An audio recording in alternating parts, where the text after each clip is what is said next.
Sarah had been paralyzed for 3 years. Ever since the transport accident that took her ability to walk, but could not take her courage, her wheelchair moved silently through the darkness of the forbidden tunnels beneath the colony. Powered by the electric motor she had fixed herself last month, the settlement authorities said these passages were dangerous, that they should stay sealed, that nothing good waited down in the old facility from before the new government arrived. But Sarah had always been the kind of person who asked why, who pushed against boundaries, who wanted to understand the world beyond what she was told. She was 17 years old with thick dark hair, pulled back in a practical braid, and eyes that seemed to see more than they should. Her hands were strong from years of wheeling herself through the streets of the colony, and her mind was sharper than most people 3 times her age. The tunnel walls were cold stone, ancient and smooth in places where they had been worked by tools long ago. Her flashlight cut through the darkness, showing her passages that no human from this new colony had seen in many years. The old military base had been sealed after the new government took power, after they learned about the terrible things that had happened here during the occupation. Sarah had read the restricted reports that were supposed to be locked away. Reports about prisoners and experiments and things the previous leaders had wanted hidden. She wanted to know what they were hiding. What was so important that they built thick doors and set guards and made it illegal for regular people to go exploring. Nobody ever thought to check if a disabled teenage girl might slip past them in her wheelchair. Moving slow and quiet and patient, the tunnels went down for a long time, deeper than Sarah had expected. Her arms ached from pushing the wheels, but she kept going forward, following the map she had sketched from old building plans she found in the colony library. She could hear something as she got deeper, a sound that made her breath stop in her chest. It was a sound like no animal she had ever heard, like wind and metal and pain all mixed together. The tunnel opened into a cavern so large that her flashlight could not reach the far walls. And then she saw it. The creature was massive, bigger than anything Sarah had ever imagined could be real. Its scales caught the light from her flashlight and threw it back in colors that made her eyes hurt. Purples and deep blues and greens that seemed to glow from somewhere inside the dragon itself. Its wings were folded against its body, and Sarah could see where the feathers near the base were singed and burned. The dragon's head was as large as her entire wheelchair, with horns that curved back like water frozen mid-fall. But the most terrible thing were the chains. They wrapped around the dragon's body in at least 6 places, made of thick metal that glowed with a faint red light. They were attached to massive posts riven into the ground, posts that looked like they had been there for a very long time. The dragon's scales around where the chains touched were raw and scarred, the skin underneath rubbed bare and bleeding. The creature was breathing, but only barely, as if even breathing hurt too much to do properly. Sarah should have been afraid. She should have turned her wheelchair around and driven back up the tunnel and never come back. Should have pretended she never saw this thing. She should have reported it to the authorities and let them handle it. But when the dragon opened its eyes and looked at her, when it lifted its massive head slightly and opened its mouth, Sarah felt something shift inside her chest. The sound that came from the dragon was not a roar, it was a cry. A desperate sound, like a person screaming for help. Like someone who has been in pain so long they have almost given up on the idea that anyone might actually come. The dragon's golden eyes fixed on Sarah, and she saw intelligence there, saw understanding, saw something that looked like hope. The creature tried to move toward her, but the chains held it back, and it made that awful sound again. Sarah moved her wheelchair closer instead of away. She was not thinking about safety or consequences or what would happen if someone found out she had been down here. She was only thinking about the fact that something was hurting and screaming, and that she could not just leave it alone. In this dark cavern, the dragon lowered its head slowly, carefully, as if it was afraid of scaring her away. It was breathing heavily, and she could feel the warmth of its breath. Even from several feet away, she looked at the chains, at the way they were attached to those strange metal posts, at how they glowed with that eerie red light. She could see that they were not just metal, but something more complicated, something with technology built into them. She had always been good with fixing things, with understanding how mechanical systems worked, with seeing how parts fit together. Looking at these chains, Sarah began to understand that whoever had put them there did not just want to contain the dragon. They wanted to suppress something about it. The chains were not just restraints. They were something more sinister. The dragon made a softer sound now. Not a scream, but something that sounded almost like communication. Its eyes never left Sarah's face. She moved her wheelchair closer still, right up to where she could have reached out and touched one of the massive claws. The claw was as long as her entire hand and curved like a scythe, and it was shaking. Sarah understood something then. Something important. This creature, massive and powerful and terrifying, was not dangerous to her. It was suffering, and it was reaching out to her in the only way it could. It was asking for help. She looked back toward the tunnel entrance, knowing she should leave, knowing that coming back down here would be dangerous. Then she looked back at the dragon, at its golden eyes that were watching her with something that looked like desperate hope. She made a decision in that moment, standing on the edge of something that would change everything. She was going to help it. Sarah reached out her hand slowly, careful and steady, and she placed it against the dragon's scales. The scales were warm and smooth, and she could feel the creature's heartbeat through them, fast and panicked and strong. The dragon closed its eyes, and the sound it made this time was not a scream. It was something that sounded almost like relief, like someone who had been in darkness for so long that even one moment of contact with another living thing felt like salvation. Sarah stayed there in the cavern for a long time, her small hand against the dragon's massive body, and she promised herself and the creature that somehow, someway, she was going to find out how to free it. Sarah returned to the cavern 3 days later with food wrapped in cloth and 2 full water bottles she had taken from the settlement storage. She moved through the tunnels faster this time because she knew the way, because her hands had memorized the rhythm of pushing through darkness. The dragon lifted its head when it heard the sound of her wheelchair, and Sarah could see hope flash through those golden eyes again. She had been afraid during those 3 days, afraid that the dragon might not still be there, or that she had imagined the whole thing. But it was real, waiting in the darkness. And when she approached it, made that soft sound again. Instead of screaming, Sarah had spent the last 70 hours thinking about the dragon, thinking about those chains and what they meant. She had spent time in the colony library looking at old records, searching through databases for information about what had happened in this place. The military regime that had occupied this world before the new government took over had done many terrible things. But the records about this facility were sparse. Whatever they had imprisoned down here, they had wanted to keep it secret. She unwrapped the food carefully and laid it out in front of the dragon.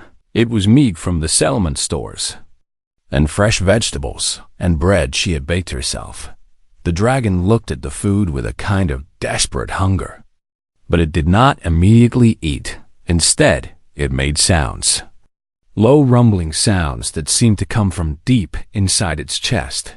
Sarah watched as the creature ate slowly, carefully, as if eating caused it pain. Over the next 3 weeks, Sarah fell into a pattern. She would take her time getting to her classes at the settlement school, taking longer routes through the tunnels whenever she could, sometimes missing classes altogether. She would gather food and water and anything else she thought might help the dragon.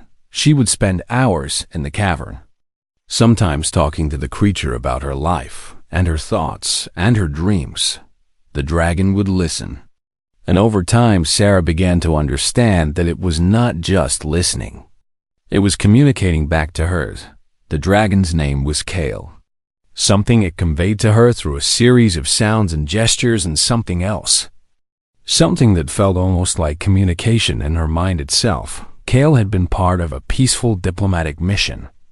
Kale tried to show her through the movements of its head and the glowing of its eyes. Kale's species came from far away, from places beyond the stars, and they had wanted to meet the humans on this colony world. But something had gone wrong. And Kale and others like it had been captured. Kale showed her through its movements and the sounds it made that the others had died. The creature's grief was so powerful that Sarah found herself crying, her hands on Kale's scales, feeling the sadness that moved through the dragon like a physical thing. Sarah promised that she would help, that she would find a way to free it, that she would not let Kale die alone in this darkness, the way the others had. She began to study the chains more carefully, bringing a notebook where she sketched their mechanisms and their strange glowing technology. She spent evenings in the colony library searching through technical databases, learning about electromagnetic systems and ancient military hardware. Sarah was smart, but these chains were designed by people far smarter than her, designed to contain something they had feared. But nothing was unbreakable if you understood how it worked. She confided in her older brother Michael one night, pulling him aside in their home and closing the door. She told him everything about the dragon and the chains and the fact that she was going to free it. Whether he helped her or not, Michael's first reaction was shock, then concern, then something else. A kind of respect for his sister's courage, even though he thought she was crazy, but he believed her. And more importantly, he decided to help her. Michael worked in the settlement's engineering division, which meant he had access to equipment and knowledge that Sarah did not. Together, they began to plan how they might disable the shackles without triggering any alarms or security systems. Michael was good with technology in practical ways, while Sarah understood the theory behind what they were trying to do. They made a good team, sister and brother, united by something that neither of them fully understood. Sarah spent more time with Kale, and the dragon began to grow stronger as the weeks passed. The creature's scales seemed to glow brighter, and its breathing became easier. Kale's intelligence was becoming clearer to Sarah, the dragon's ability to communicate getting better with each visit. The creature understood human language more than it should, and Sarah realized that Kale was learning by watching her, by listening to her talk, by absorbing the sounds and meanings that Sarah brought into the cavern one night. Sarah came to the cavern to find that Kale had scratched something into the stone floor with one massive claw. It was a symbol, a shape that looked almost like writing, but not quite like anything Sarah had ever seen. When she asked Kale about it through gestures and sounds, the dragon made a complex series of rumbling noises that Sarah felt certain meant something like thank you or gratitude, or maybe simply, I'm not alone anymore. She traced the symbol with her fingers, and she knew that Kale had done this to create something permanent, something that would prove their connection existed even if everything else was destroyed. Michael came to the cavern with Sarah one night, and seeing Kale for the first time seemed to break something open inside him too.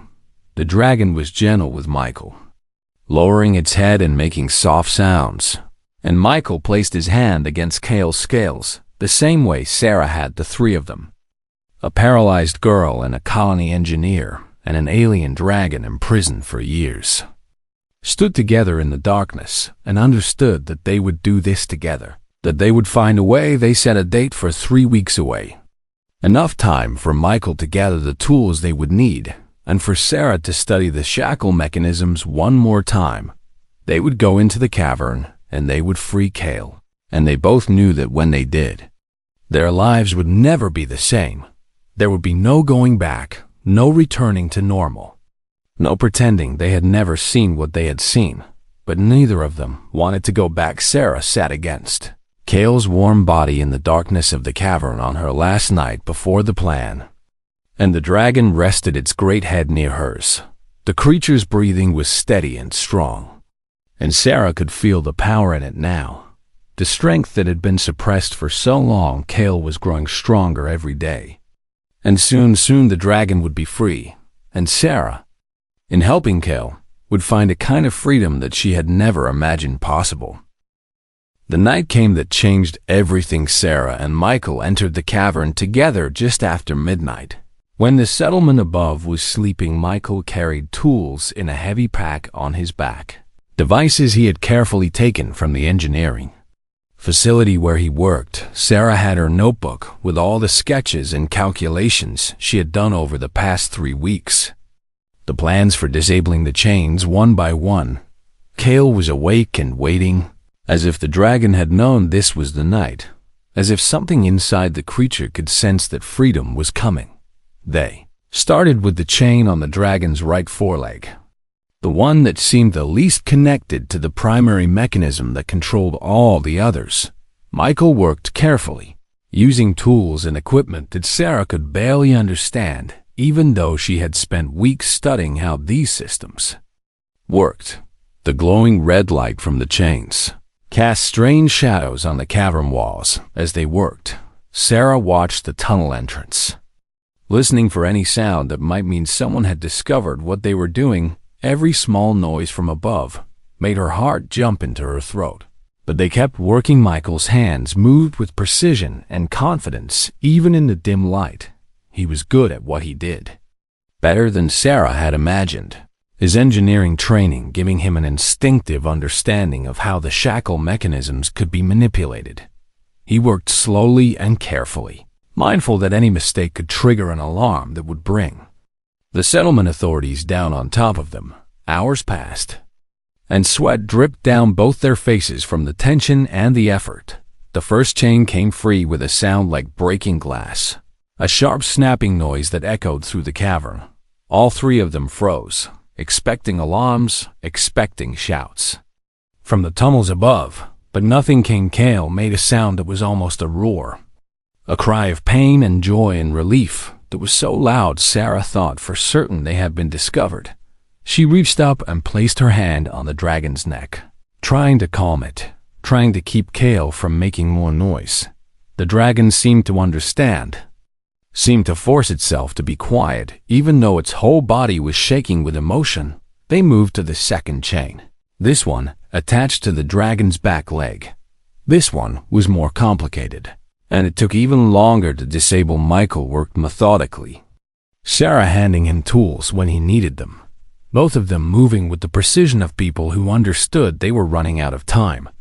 The night was not infinite, and when morning came the settlement would start waking up. If they had not freed all the chains by then, they would fail, and Kale would remain imprisoned. The second chain came free, then the third. Each time, Kale made sounds that seemed to be getting harder to control. Sounds of excitement and pain and something else. Something that might have been hope. They could see the dragon's scales beginning to glow more brightly, the red light from the remaining chains seeming to flicker and weaken as if Kale's power was beginning to return. The creature's muscles were trembling, and Sarah could feel the strength building in the dragon, the capacity for power that had been suppressed by the shackles for so long. The fourth chain took longer than the others. It was the strongest, the most heavily reinforced, and Michael had to use equipment he normally would never use for something like this.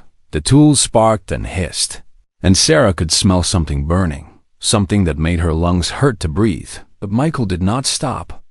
He kept working, even as his hands shook from exhaustion. Sarah checked the time on her small watch and realized they had been working for almost 5 hours. They had maybe 2 more hours before the first settlement workers started heading to their morning assignments. The fourth chain snapped free with a sound like thunder, and this time Kale's cry could not be contained.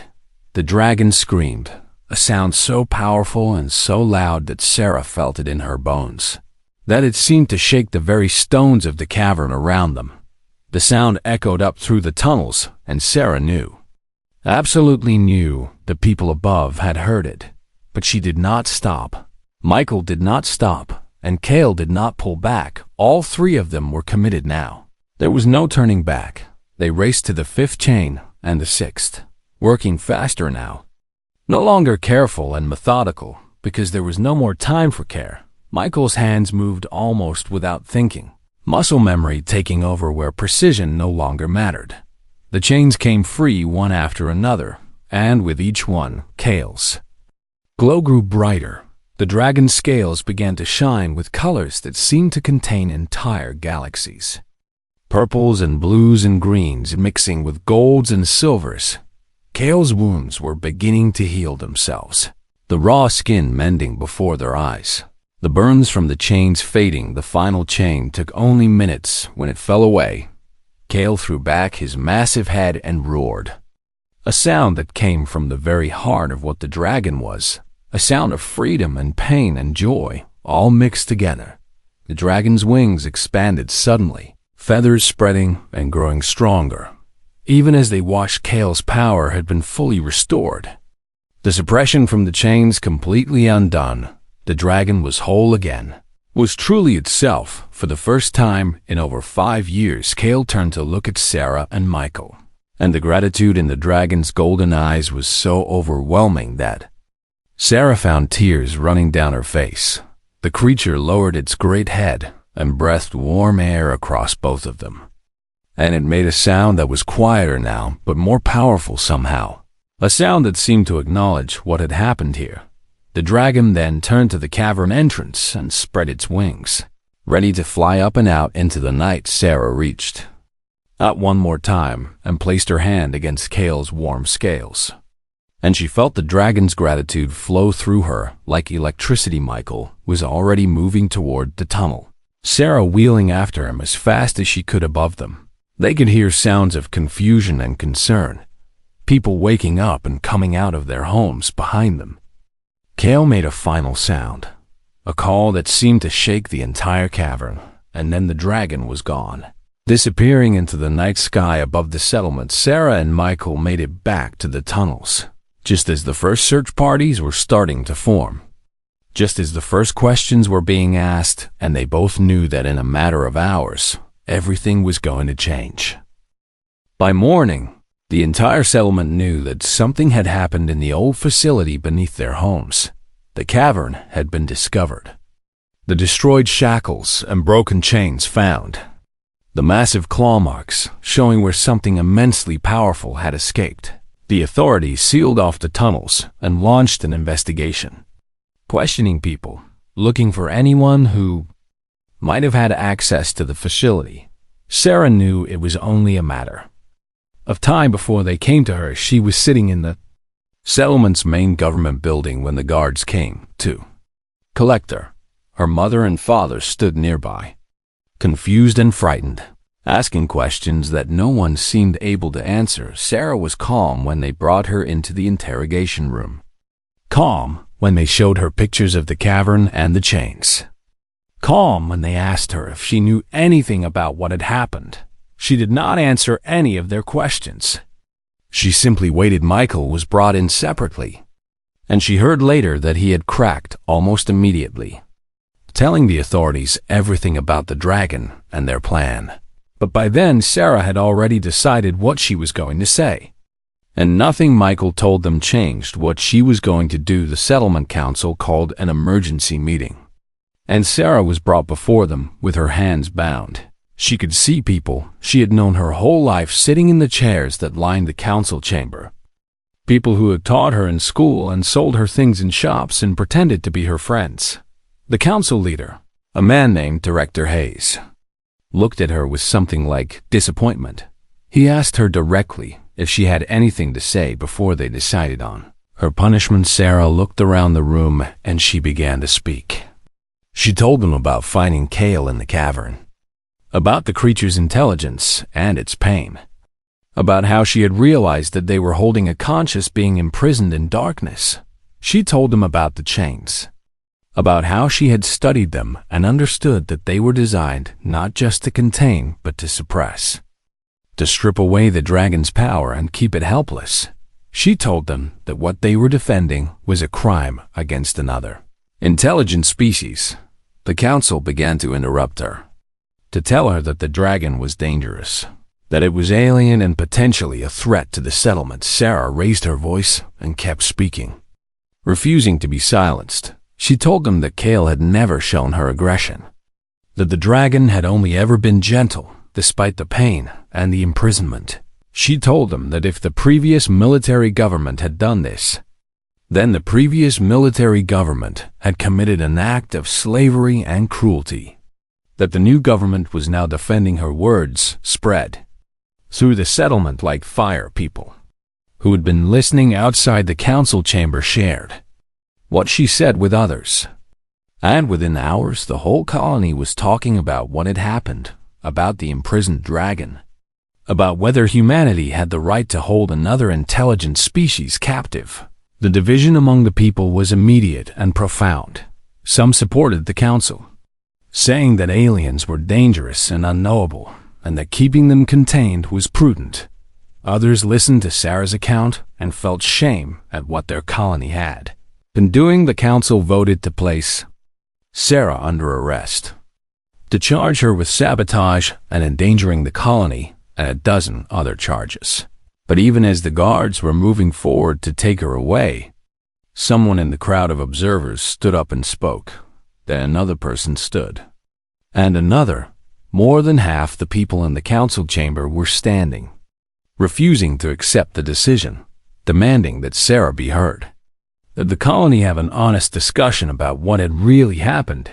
It was then that Kale appeared. The dragon descended through the opening in the council chamber ceiling, having somehow found its way back to this place despite the chains and the imprisonment and everything that had been done to it. The creature was magnificent in the daylight, its scales shimmering with colors that seemed almost too bright to look at directly. The guards immediately drew weapons, but Kale made no move toward them, made no aggressive gesture at all.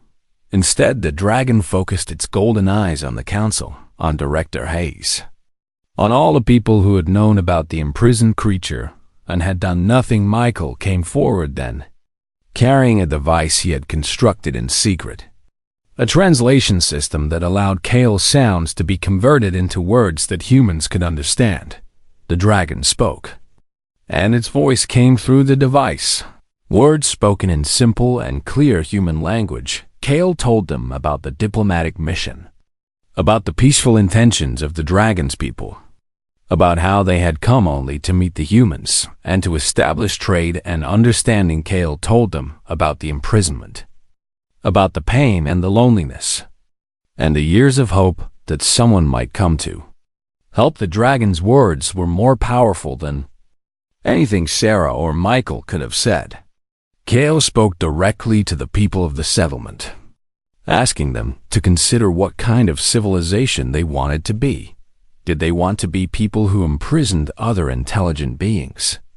Or did they want to be people who could recognize another consciousness and respond with compassion instead of fear? The council's authority crumbled in that moment.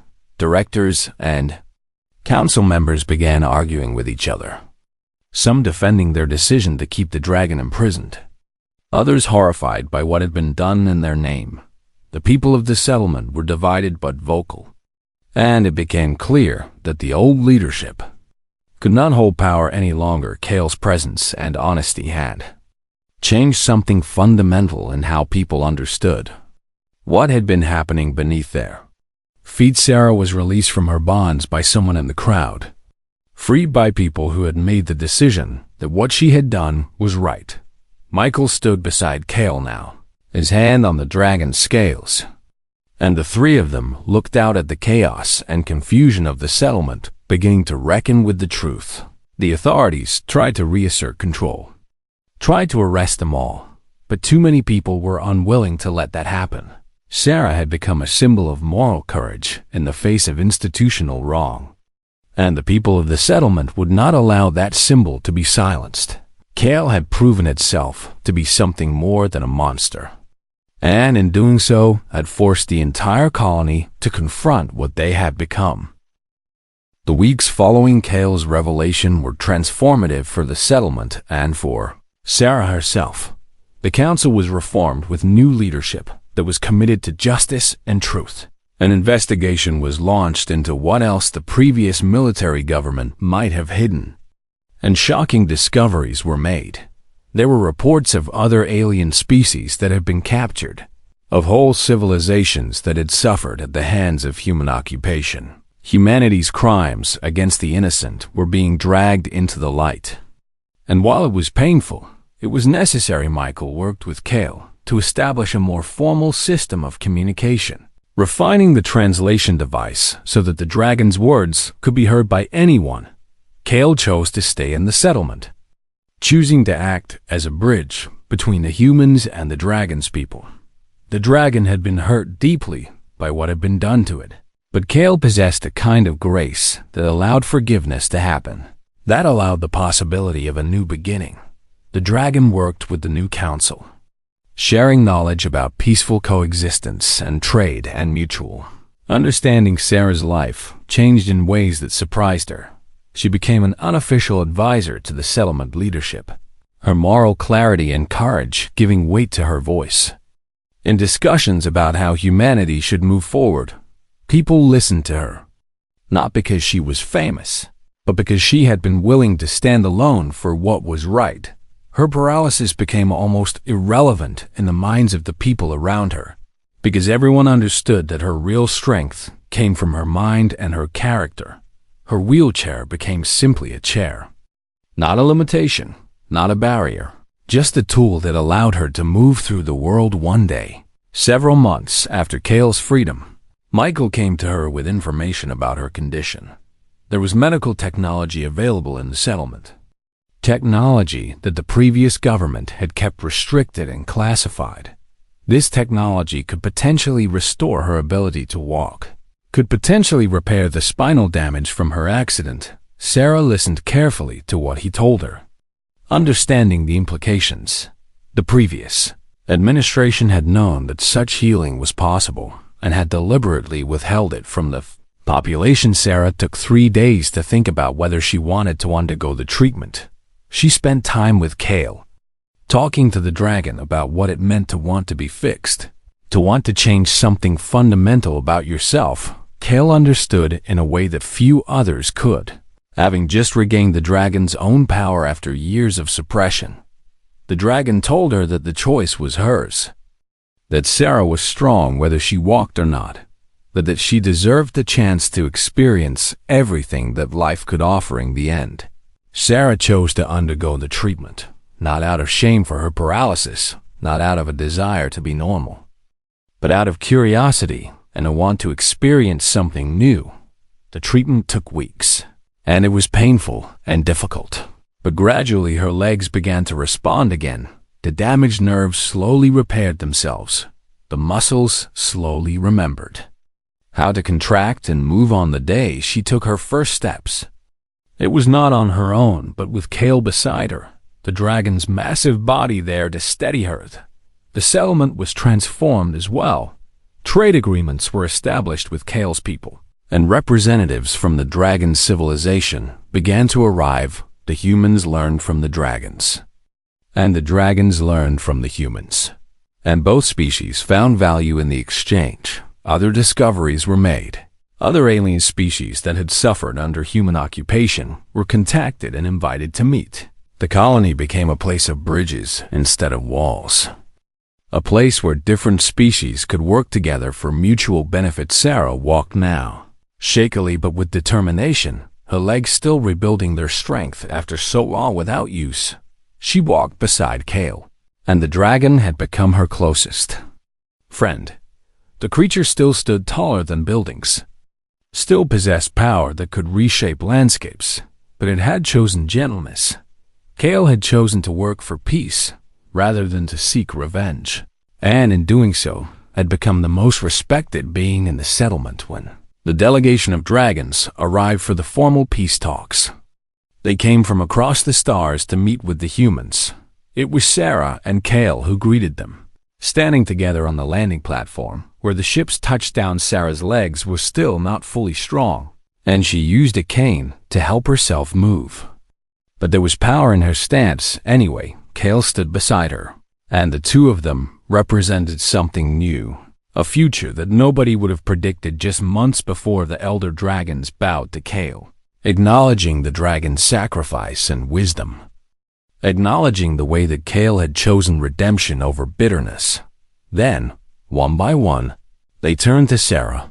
The first elder placed one massive claw gently on Sarah's shoulder, and through the translation device, the dragon spoke words of gratitude. The elder called Sarah the bridge between worlds, the one who had taught humans that all consciousness deserved respect and freedom. The elder called her a daughter of dragons despite her humanity, called her brave beyond measure. As the sun set over the colony that evening, Sarah stood with Kale, watching the two species mingle and talk and laugh. Humans and dragons walked side by side through the settlement streets. Children of both species played together, learning from each other, untaught and unafraid of what was different. The future that Sarah had helped to create was unfolding, was becoming real. A future where strength was measured not by power or physical ability, but by the courage to stand for what was right. Kale turned to Sarah and made a sound that was both growl and rumble, a sound that the translation device converted into simple words. The dragon said, "You changed everything, and I will remember this until the end of ages." Sarah reached up and placed her hand on Kale's scales. The same gesture she had made the first time they met in the darkness. She was still healing, still learning to walk, still figuring out who she wanted to be in this new world she had helped to create. But she knew that she had found something in that cavern that night, something more precious than the ability to walk. She had found meaning and purpose, and the knowledge that one person really could change everything if they were willing to be brave.